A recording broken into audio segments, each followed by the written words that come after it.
خب با سلام، موردی که میبینید اگ بایندینگ و پیچیدن تخم است توی این قناری که فوری مراجعه کننده محترممون از سمنان آوردن. انشالله ببینیم که چی پیش میاد. خب اینم همون قناری، تخم رو خارج کردیم الحمدلله، کاملا خطر رفت شد. شما از کدوم شهر اومدی؟ از سمنان.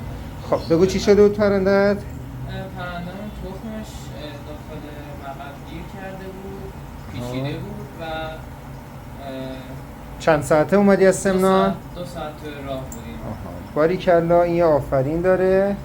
همون قناری که جراحی شد یه آفرین بزرگ داره به صاحبش که اینقدر مسئولیت شناس بوده، از سمنان سریعا آورد و الحمدلله به خیر گذشت. خب دوستان عزیز، همونطور که دیدید ناچار شدیم با جراحی تخم رو خارج کنیم که خوشبختانه پرنده بهبود پیدا کرد.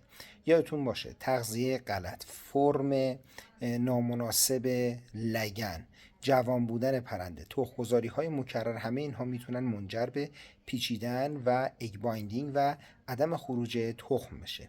یادتون باشه زمانی که دیدید پرنده تقریبا 24 تا 48 ساعت اضافه بر زمانی که باید تخم بگذاره گذشت و تخم خودش رو نگذاشت و زمانی که پرنده مداوم داره ازش مایعات دفع میکنه و یه حالت زورپیچ و زور زدن داره، حتما باید به اون حالت اگ بایندینگ شک بکنید و فوراً به دکترتون مراجعه کنید. موفق باشید.